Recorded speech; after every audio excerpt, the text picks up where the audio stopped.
Hello दोस्तों, कैसे हो आप सभी। आई होप आप सभी अच्छे होंगे। दोस्तों, जैसा कि आप सभी को पता है कि आरआरबी ग्रुप डी का एग्जाम अभी चल रहा है, तो मैं आप सभी के लिए मैथ का पेपर सॉल्यूशन करवाने वाला हूं, जो 16 दिसंबर की थर्ड शिफ्ट में पूछा गया है। ठीक है दोस्तों, इससे पहले मैंने 8 दिसंबर की फर्स्ट शिफ्ट जिसमें मेरा एग्जाम हुआ था उसका भी मैंने सॉल्यूशन करवा दिया है। यदि आपने नहीं देखा तो आप जरूर देख लीजिए दोस्तों। और साइंस का भी मैंने सॉल्यूशन करवा दिया। यदि आपने नहीं देखा दोस्तों, जरूर देख लीजिए, क्योंकि आपके एग्जाम में ऐसे क्वेश्चन पूछे जा सकते हैं। ठीक है दोस्तों, यदि आपने हमारे चैनल को सब्सक्राइब नहीं किया तो प्लीज़ सब्सक्राइब कर लीजिए और वीडियो को अपने दोस्तों तक शेयर कर दीजिए और लाइक करना ना भूलें। ठीक है दोस्तों, चलिए शुरू करते हैं। पहला क्वेश्चन है दोस्तों, पहला क्वेश्चन ये है जो नंबर सिस्टम से आया था। तो दोस्तों, 3 की पावर 7 होती है ना। तो इसको कैसे सोल्व करेंगे दोस्तों। जब भी 3 की पावर 7 यहाँ पर है और यहाँ पर डिवाइड है, तो डिवाइड यहाँ पे बटे हुए में चले जाएगा। और 3 की पावर 4 है। जब डिवाइड बटे हुए में होता है ना दोस्तों, और यदि अंश ये जो सेम है ना, तो घातें आपस में घट जाती है। ठीक है, यदि गुणा में होता तो दोस्तों घातें आपस में जुड़ जाती है।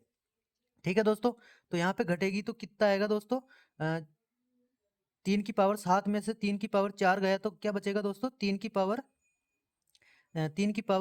3 बचेगा। ठीक है, और उसका स्क्वायर। ठीक है, और दोस्तों इसको ऐसे रहने देंगे, फिर वापस इसको सोल्व करेंगे। 3 है और डिवाइड में 3 की पावर 4 है। तो दोस्तों ये डिवाइड में जाएगा तो घातें आपस में घटेगी, है ना। तो 3 में से अगर यदि 3 की पावर 3 में से 3 की पावर 4 गया तो माइनस का 1 आएगा। ठीक है, तो 3 की पावर -का 1। ठीक है, इसको ऐसे रहने देंगे, फिर इसको सोल्व करेंगे। जब घात के ऊपर घात होती है ना दोस्तों, तो घातें आपस में गुणा हो जाती है। तो यहाँ पे क्या आएगा दोस्तों, 3 की पावर 6 इंटू 3 की पावर -का 1। जब ये अब क्या घाता है, गुणा में है। ठीक है, तो घातें आपस में जुड़ जाती है। तो 3 की पावर 6 में से एक घटाएंगे तो कितना आएगा दोस्तों। घटेगा, ये माइनस है तो घटेगा ना दोस्तों। तो 3 की पावर 5 यानी 3 की पावर 5 हो जाएगा इस क्वेश्चन का राइट आंसर। ठीक है दोस्तों, नेक्स्ट क्वेश्चन है दोस्तों, हम्म, जो बिल्कुल एकदम फॉर्मूला बेस पे आया था एलजेब्रा का। तो इसमें जो 2-3 फॉर्मूले मैं बता देता हूँ। एक फॉर्मूला होता है दोस्तों, ए प्लस बी का जो होल स्क्वायर होता है दोस्तों, वो ए स्क्वायर प्लस का बी स्क्वायर प्लस का 2ab है ना। एक होता है दोस्तों ए माइनस का बी का होल स्क्वायर। ठीक है, तो ए का स्क्वायर प्लस बी का स्क्वायर माइनस का 2ab। एक फॉर्मूला और होता है दोस्तों, ए का स्क्वायर माइनस का बी का स्क्वायर। ये कैसे खुलता है दोस्तों, ए प्लस का बी होता है, एक बार ब्रैकेट बंद, फिर ब्रैकेट बंद, ए माइनस का बी होता है। तो इसमें कौन सा फॉर्मूला लगेगा दोस्तों, ये वाला फॉर्मूला लगेगा। जैसे ये दे रखा है जैसे 84 8.4 का स्क्वायर है, इसी प्रकार 2.8 का स्क्वायर है। ठीक है, यहाँ पर देखो दोस्तों, इसको जोड़ते हैं ना दोस्तों दोनों को, तब ये आता है। जब इसको घटाते हैं, सॉरी घटाते हैं तब तो 5.6 आता है, जब जोड़ते हैं तो 11.2 आता है। ठीक है, तो यही है फॉर्मूला। तो ये कैसे खुलेगा दोस्तों, तो ए प्लस का बी होता है। ठीक है, यहाँ पे ऊपर लिख देंगे ए प्लस का बी, है ना। जैसे इसका मान रख देंगे यहाँ पे, ए प्लस का बी दोनों को जोड़ेंगे तो कितना आएगा दोस्तों, 11.2 आएगा। ठीक है, फिर एक बार इसको घटाएंगे तो कितना आएगा दोस्तों, 5.6 आएगा। अब ये दे रखा है बटे में 5.6 इंटू 11.2, तो 11.2 से ये कट जाएगा और 5.6 से ये वाला कट जाएगा। तो इसका आंसर क्या आएगा दोस्तों, एक आएगा। ठीक है, नेक्स्ट क्वेश्चन है दोस्तों 3 नंबर, किसी संख्या के 50% के 1/3 के 60%, यानी इसको डायरेक्ट सोल्व करते जाना है दोस्तों, है ना। जितना कम समय में अपने को क्या है, ज़्यादा क्वेश्चन अटेम्प्ट करने हैं। तो 50% को हम लिखेंगे, 50% परसेंट हटाया नीचे 100 लगेगा। ठीक है, और उसका 1/3 करेंगे, फिर बोल रहा है कि उसका 60%। ठीक है, तो 60% परसेंट आया 100 लगेगा। ठीक है, उसका मान है वो 200 है, तो वो संख्या ज्ञात करनी है। ठीक है दोस्तों, तो दो, एक जीरो से एक जीरो कट गया, एक जीरो से ये एक जीरो कट गया, 3 से ये 3 दूना 6 है ना। अब क्या करेंगे दोस्तों, 2 को 5 से गुणा करेंगे तो क्या आएगा, 10 आएगा। 10 से मैं एक जीरो ये काट दूंगा। ठीक है, और एक जीरो इधर गुणा होकर वो संख्या कहाँ आ जाएगी दोस्तों, तो 10 इससे गुणा होकर 200 से गुणा होगा तो 2000 इस क्वेश्चन का राइट आंसर हो जाएगा। ठीक है दोस्तों, ऐसे सिंपल क्वेश्चन पूछे जा रहे हैं दोस्तों, है ना। तो आप जरूर वीडियो को पूरा देखना है दोस्तों, तभी आपको समझ में आएगा। ठीक है। नेक्स्ट क्वेश्चन है दोस्तों, x और 2x और 2x प्लस का 8 है। तीन भाइयों की आयु अवरोही क्रम में आरोही क्रम में दी है। सबसे छोटे और बड़े भाई की आयु का योग भी दिया हुआ है। ठीक है, तो सबसे बड़े भाई की आयु ज्ञात करनी है। तो इसको कैसे सोल्व करेंगे दोस्तों, सबसे छोटे और सबसे बड़े भाई की आयु दे रखी है, उसका योग है 50। तो सबसे छोटा कौन है दोस्तों, x है। ठीक है, और सबसे बड़ा कौन है दोस्तों, 2x प्लस का 8। तो इनको जोड़ लेंगे, 2x प्लस का 8, तो इनको जोड़ेंगे दोस्तों तो उनका योग आएगा 50। ठीक है, तो इनको दोनों को जोड़ेंगे तो कितना आएगा दोस्तों, 3x प्लस का 8। ठीक है, 3x प्लस का 8 बराबर हो जाएगा 50 के। ठीक है, ये 8 प्लस में है तो उधर जाएगा तो माइनस हो जाएगा, 50 में से 8 गए तो कितना आएगा दोस्तों, तो 3x बराबर आएगा, जैसे 8 गए तो उसमें 42 बचेंगे। ठीक है, सॉरी 42। ठीक है, अब इसका भाग दे देंगे, तो 3 एकम 3, 3 चौक 12, यानी x की वैल्यू आई 14। अब अपने को क्या करना है, सबसे बड़े भाई की आयु याद करनी है। तो सबसे बड़े भाई की जो दे रखी है वो क्या है, 2x प्लस का 8 है। ठीक है, 2x प्लस का 8 है। तो x का मान अभी हमने निकाला है 14 आया है, तो 14 यहाँ पे रखेंगे, तो 14 x पे रखेंगे तो 14 दूनी 28 हो जाएगा। ठीक है, 14 दूनी 28 प्लस का 8, इनको हम जोड़ लेंगे तो 8 8 16 हासिल का 1 3, मतलब 36 हो जाएगा इस भाई की आयु, सबसे बड़े भाई की आयु। ठीक है, तो इस क्वेश्चन का राइट आंसर हो जाएगा 36। ठीक है दोस्तों, नेक्स्ट क्वेश्चन है दोस्तों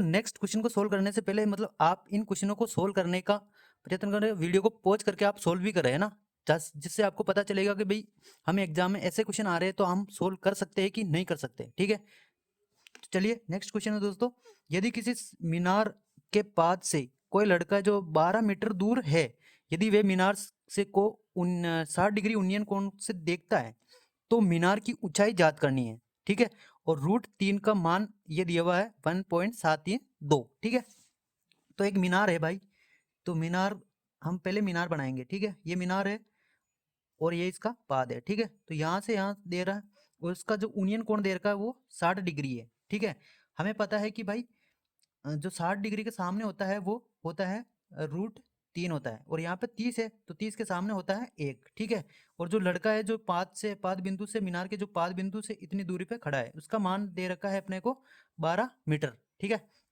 तो एक की वैल्यू क्या है, 12 मीटर है। तो अपने को क्या पूछा, मीनार की ऊंचाई, ये मीनार की ऊंचाई है। ठीक है, ये अपने को निकालनी है।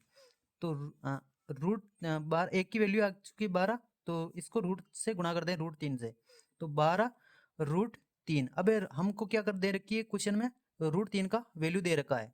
ठीक है, तो √3 यहाँ पे 12 रखेंगे, 12 इंटू 1.732 है ना, तो इसको गुणा कर लेंगे तो क्या आएगा, 12 दूना 24 का 4 आ जाएगा, 2 हासिल आ जाएगा, 12 36, 2 38 हो जाता है, 3 हासिल का आ जाएगा, 12 7 84, 7 3 87 हो जाता है।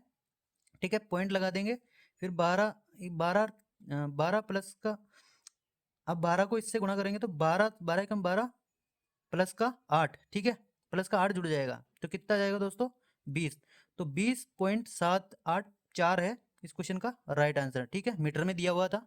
ऐसा ही क्वेश्चन मेरी शिफ्ट में भी पूछा गया था, इसमें 2 मीनार दिए हुई थी। ठीक है, एक मीनार 10 मीटर थी और एक जो थी वो 15 मीटर थी। ठीक है, इसका यूनियन कोण दिया हुआ था और इसका भी दिया हुआ था। ठीक है, ऐसा ही क्वेश्चन पूछा जा रहा है और दोनों के बीच की दूरी याद करनी है, दोनों मीनारों के बीच की दूरी याद करनी है ना। तो सिंपल क्वेश्चन आ रहा था।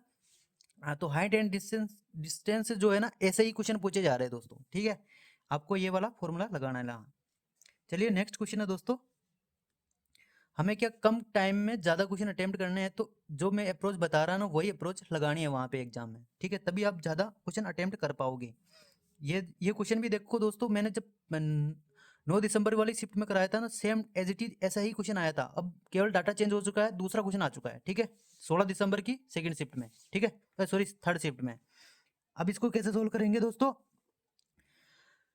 1/20 है। ठीक है, 1/20 लिखेंगे।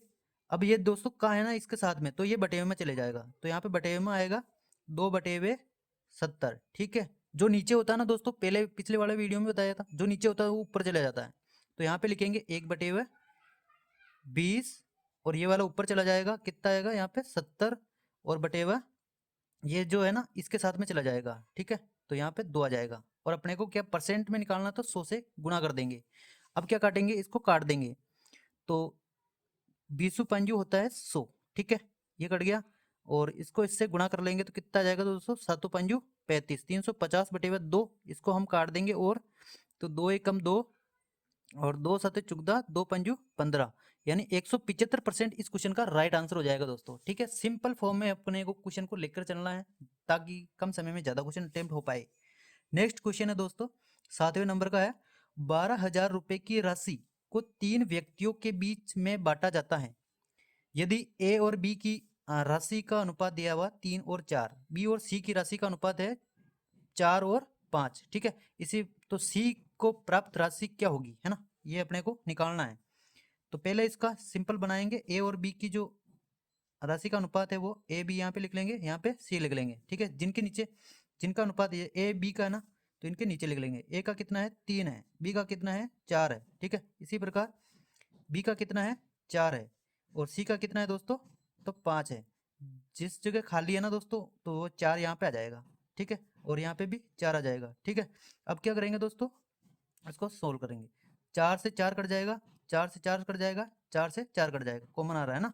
अब इसको नेक्स्ट लिखेंगे, तो ए बी सी, यहाँ पे क्या आ जाएगा दोस्तों 3 और यहाँ पे 4 और यहाँ पर 5, ठीक है। ये उनका अनुपात हो गया। अब क्या दे रखा दोस्तों, हमें सी की राशि का मान ज्ञात करना है। तो ये सभी की राशि मतलब सभी को बांटना है। तो 5 4 9 3 12 है ना। 12 रेशियो की वैल्यू जो दे रखी है वो 12,000 रुपये दे रखी है, ठीक है। 12 से 12 कटेगा तो 1 रेशियो की वैल्यू 1,000 आएगी। अपने को सी की ज्ञात करना। सी का अनुपात क्या है दोस्तों 5 है, तो 5 से गुणा कर देंगे, यानी क्या आएगा दोस्तों 5,000 सी को प्राप्त राशि है, ठीक है। ऐसे ही सोल्व करते जाना है अपने को, ठीक है।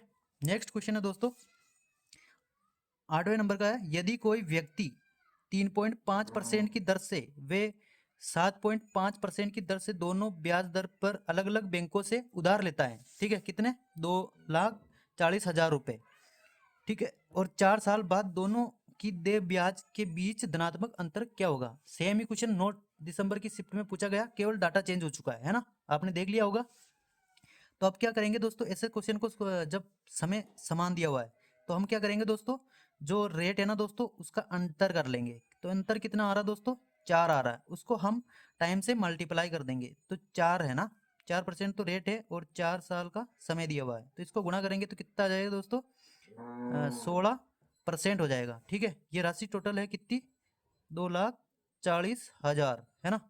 इसका हम 16% याद कर लेंगे तो अपना आंसर आ जाएगा, ठीक है। अंतर तो 2 जीरो से 2 जीरो कट गया। अब 16 से गुणा करेंगे, 2 जीरो तो यहाँ पे लगा दो, ठीक है। 16 चौक होता है 64, 64 का 4 आ जाता है दोस्तों। और 6 हासिल चला जाएगा, 6 दूनी 12, 12 और 6 कितना हो जाएगा दोस्तों 18, ठीक है। तो ये हो जाएगा 18,400। इसका जो जो राशि दी ना बैंक को ना, तो उसका धनात्मक अंतर है, ठीक है। यही इस क्वेश्चन का राइट आंसर हो जाएगा दोस्तों, ठीक है। नेक्स्ट क्वेश्चन है दोस्तों, यदि 5 संख्याओं का एवरेज 7 है, ठीक है, और प्रत्येक संख्या से में 2 की गुणा की जाए तो औसत क्या होगा, ठीक है दोस्तों। एवरेज का सिंपल क्वेश्चन आया है बिल्कुल। तो इस क्वेश्चन का कैसे सोल्व करेंगे दोस्तों, जैसे बोल रहा है कि प्रत्येक संख्या को 2 से गुणा करना। एवरेज कितना है दोस्तों 7 है, ठीक है। प्रत्येक संख्या को 2 से गुणा किया जाए तो एवरेज क्या होगा। तो हम क्या करेंगे दोस्तों, जो एवरेज है ना उसको 2 से गुणा कर देंगे, तो क्या हो जाएगा दोस्तों 14, यानी 14 औसत हो जाएगा बाद में 2 से गुणा करें। यदि आप 2 जोड़ रहे हैं ना दोस्तों, यदि ऐसा क्वेश्चन होता है प्रत्येक संख्या में 2 जोड़ा जाए या घटाया जाए, तो जो एवरेज है ना दोस्तों उसमें 2 जुड़ जाएगा, यानी क्या हो जाएगा दोस्तों 9। यदि 2 घटाया जाए तो 2 घटेगा तो क्या हो जाएगा नया औसत 5 हो जाता है, ठीक है। तो आपको नेक्स्ट शिफ्ट के लिए ये ध्यान रखना है ना। तो इसमें क्या करेंगे 2 से गुणा करना किया जाए तो उस औसत को 2 से गुणा कर देंगे तो 14 हो जाएगा नया औसत, ठीक है। यही इस क्वेश्चन का राइट आंसर हो जाएगा, ठीक है दोस्तों। नेक्स्ट क्वेश्चन है दोस्तों,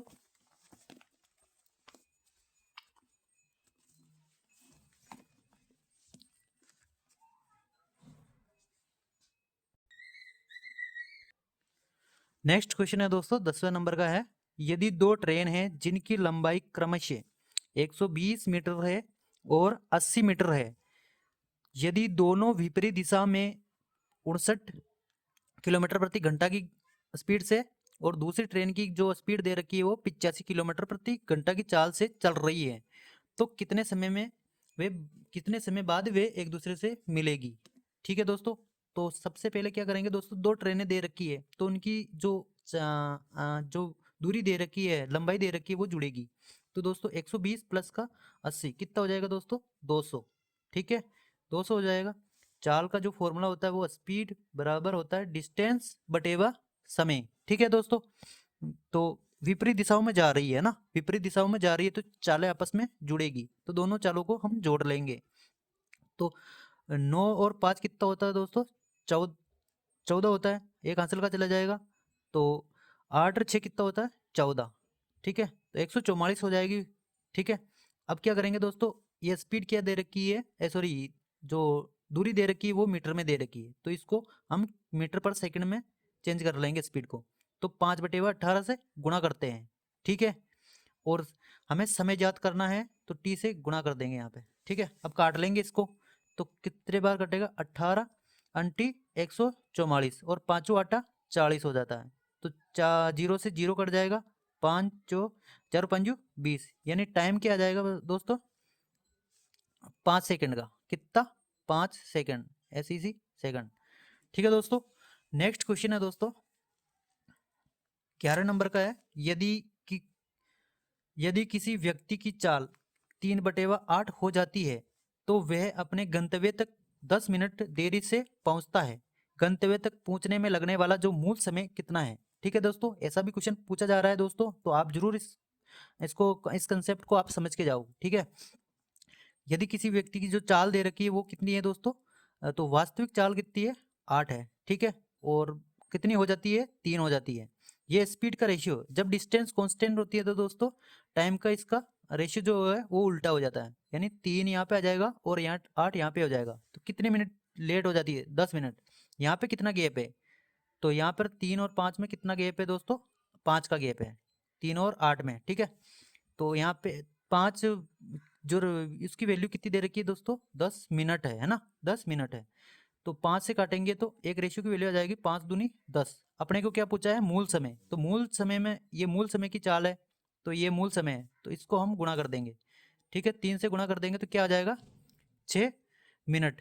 तो 6 मिनट में वो जो मूल समय जो है वो 6 मिनट का समय है। ठीक है दोस्तों, नेक्स्ट क्वेश्चन है दोस्तों 12 नंबर का। यदि किसी सिलेंडर की त्रिज्या में जो है 17% की कमी की जाती है और ऊंचाई में 138% की वृद्धि की जाती है तो आयतन में कितने प्रतिशत वृद्धि होगी। ठीक है, मेरी शिफ्ट में भी ऐसा ही क्वेश्चन आया था, देखो डाटा चेंज हो चुका है ना, मैं कह रहा हूँ ना भाई क्वेश्चन वही रहेंगे, बस डाटा चेंज हो जाएंगे।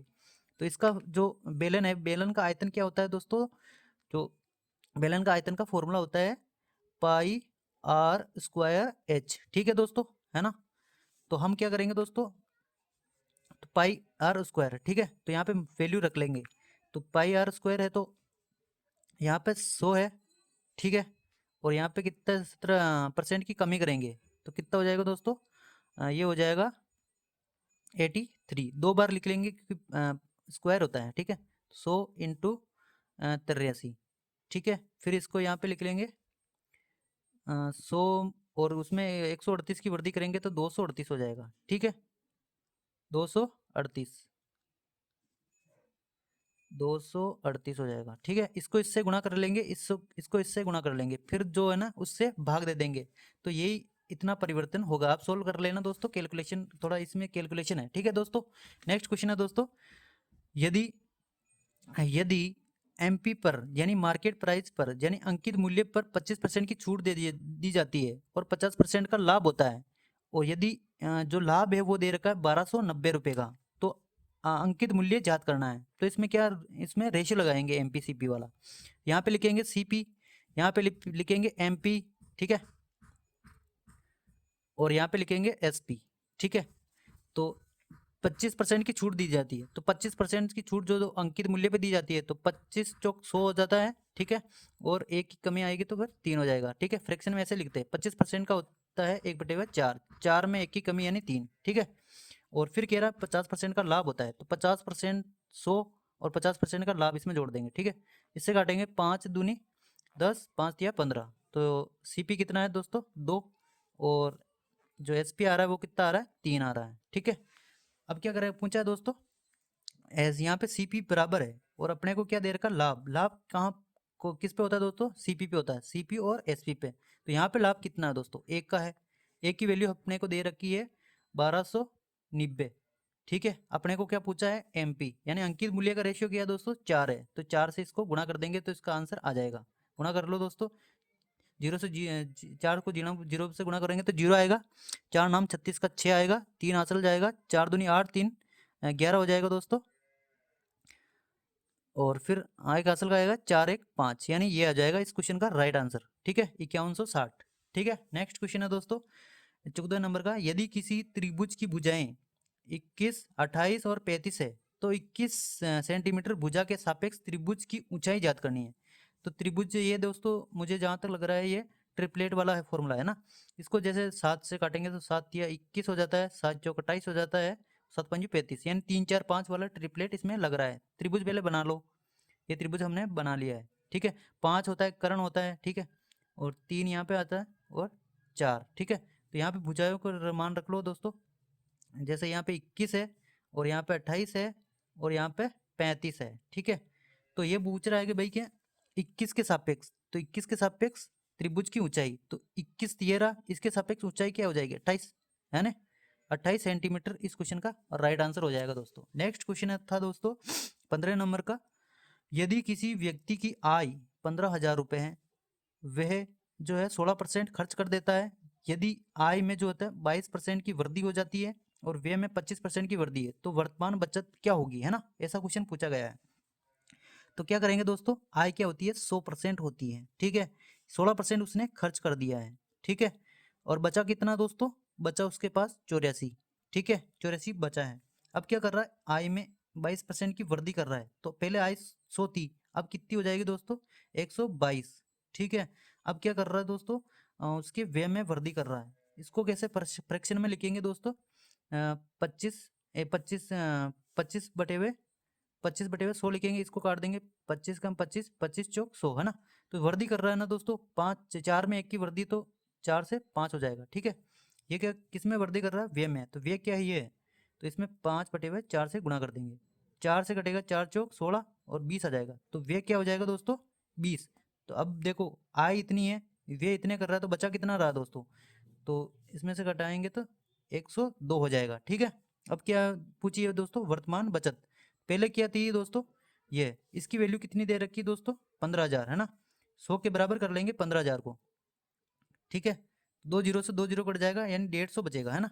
और अभी वर्तमान बचत पूछी, ये बचत है, इसको हम इससे गुणा कर लेंगे 150 से, तो इसका राइट आंसर आ जाएगा दोस्तों, गुणा कर लो आप, 0 फिर 15 से गुणा करेंगे तो 15 दूने 30, ठीक है, और फिर 15 से गुणा करेंगे तो ये हो जाएगा, तो 15,300 इस क्वेश्चन का राइट आंसर हो जाएगा, जो उसकी बचत है, ठीक है। नेक्स्ट क्वेश्चन है दोस्तों 16 नंबर का है, ए और बी किसी काम को 2 दिन में करते हैं, बी अकेला उसी काम को 4 दिन में कर सकता है, ए उसी काम को दो दो गुने काम को कितने दिन में करेगा, यानी ए प्लस बी जो है वो मिलकर 2 दिन में करते हैं और बी अकेला जो है उसे 4 दिन में कर सकता है, तो इनका एलसीएम ले लेंगे तो 4 आएगा, 2 से काटेंगे 2 दूनी 4 और 4 से काटेंगे 4 एकम 4, ठीक है।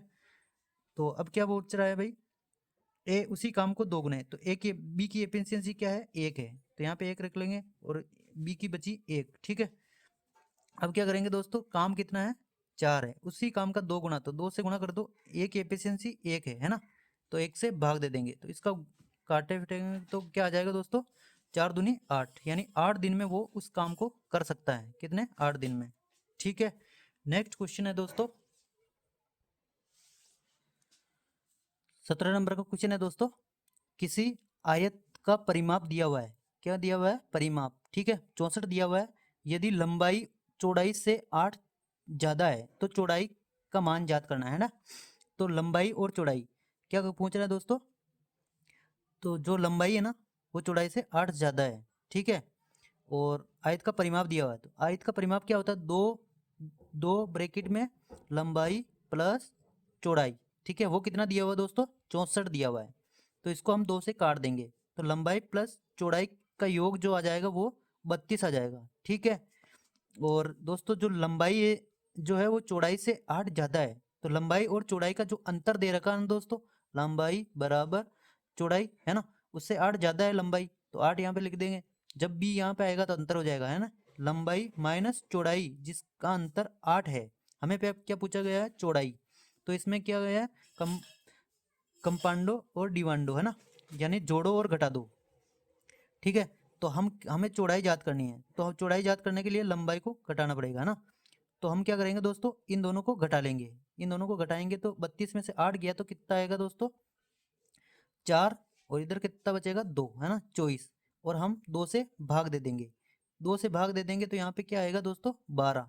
तो चौड़ाई क्या हो जाएगी दोस्तों, 12, यहाँ पे चौड़ाई रख लेंगे 12 प्लस 8, तो कितना हो जाएगा, लंबाई हो जाएगी, यहाँ पे लंबाई पूछता तो हो जाएगी 12 8 20, है ना। यही इस क्वेश्चन का राइट आंसर हो जाएगा 12 वाला, है ना, जो चौड़ाई पूछी गई थी। नेक्स्ट क्वेश्चन है दोस्तों 18 नंबर का है, एलसीएम दे रखा है 32, एचसीएफ दे रखा है 64, और एक संख्या जो है वो 64 दे रखी है, दूसरी संख्या अपने को याद करनी थी, है ना। तो इसका फॉर्मूला होता है दोस्तों एलसीएम, एलसीएम इंटू एचसीएफ, ठीक है, बराबर होता है पहली संख्या इंटू दूसरी संख्या। अपने को दे रखा जो रख लो इस फॉर्मूले में, एलसीएम दिया हुआ है 32, ठीक है, एचसीएफ 64, सॉरी दोस्तों ये थोड़ा सा ये जो है एचसीएफ जो होता है यहाँ पे एस एचसीएफ यहाँ पे आएगा ना, एचसीएफ एलसीएम 64 होता है ना, और फॉर्मूला थोड़ा ऐसा ही था, और यहाँ पे आ जाएगा 32, ठीक है।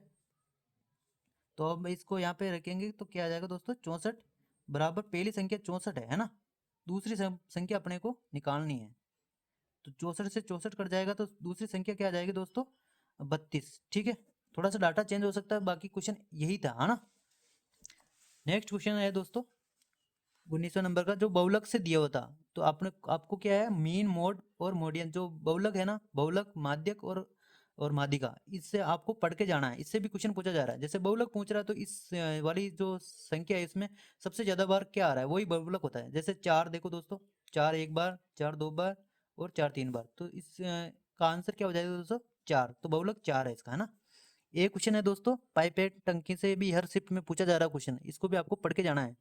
टैंक है, एक टैंक है जिसमें एक पाइप है, 1/3 भाग को 40 घंटे में भरता है, और दूसरा पाइप है जो 1/4 भाग को 30 घंटे में भरता है ना। तो दोनों पाइप कितने समय में भर सकते हैं, तो हम क्या करेंगे दोस्तों, ये भाग दे रखा है ना दोस्तों, 1/3 बराबर दे रखा है 40 के, है ना, तो ये इससे गुणा हो जाएगा, है ना। तो ये क्या हो जाएगा दोस्तों, 120, ठीक है, ये करेगा 120 में, ठीक है। नेक्स्ट क्वेश्चन, सॉरी, दूसरा पाइप है वो क्या कर रहा है, 1/4 भाग को इतने घंटे में भरता है, तो ये 4 इससे गुणा हो जाएगा, तो बी की एफिशिएंसी आएगी 120, ठीक है। दोनों का एलसीएम ले लेंगे तो 120 ही आएगा, ठीक है। 120 से इसमें भाग देंगे, एक बार जाएगा, इससे भाग दे देंगे तो एक बार जाएगा। अब दोनों मिलकर भरेंगे तो दोनों की एफिशिएंसी है एक एक, है ना, तो दोनों से जोड़ लेंगे तो 2 आ जाएगा, इसमें टोटल काम में भाग दे देंगे, 120 है जो, है ना, तो ये कट जाएगा 60 बार, यानी 60 घंटे में वो टंकी भर जाएगी, ठीक है। और नेक्स्ट क्वेश्चन था दोस्तों 21वें नंबर का, जो ये तृतीय अनुपाती, दोस्तों मैंने पिछली वाले जो मैंने सोल्व करवाया तो उसमें भी मैंने बताया था कि ऐसा क्वेश्चन पूछा जा रहा है हर शिफ्ट में, तो आप इसको जरूर, इस फॉर्मूले को जरूर याद करके जाओ ना। तो इस पर जब तृतीय अनुपाती पूछते हैं ना दोस्तों, तो इसका फॉर्मूला होता है B² अपॉन A, ठीक है। तो B का मान दे रखा है 30 इंटू 30, और A का वैल्यू है 20, है ना, तो इस हम इसको काट देंगे, 0 से 0 कट गया, और 15 15 तिया 45, यानी इस क्वेश्चन का राइट आंसर हो जाएगा 15, ठीक है। यदि मध्य अनुपात पूछते हैं तो उसका फॉर्मूला होता है दोस्तों रूट का AB, ठीक है। ये भी आप ध्यान रखने जाओ, आपकी शिफ्ट में आ ना जाए, ठीक है। तो ये पूरे क्वेश्चन है जो 21 क्वेश्चन मैंने करवा दिए हैं, बिल्कुल इजी इजी क्वेश्चन है, थोड़ा से हाँ कैलकुलेटिव हो सकते हैं, बाकी क्वेश्चन ऐसे ही पूछे जा रहे हैं, ठीक है।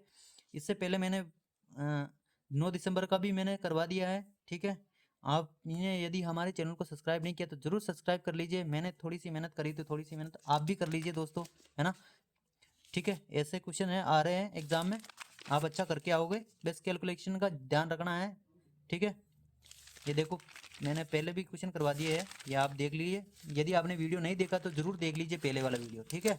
और ये हो गए अपने पूरे 21 क्वेश्चन थे इसमें, मैंने वह पूरे करवा दिए 16 दिसंबर की थर्ड शिफ्ट में। चलिए ठीक है, जय हिंद जय भारत।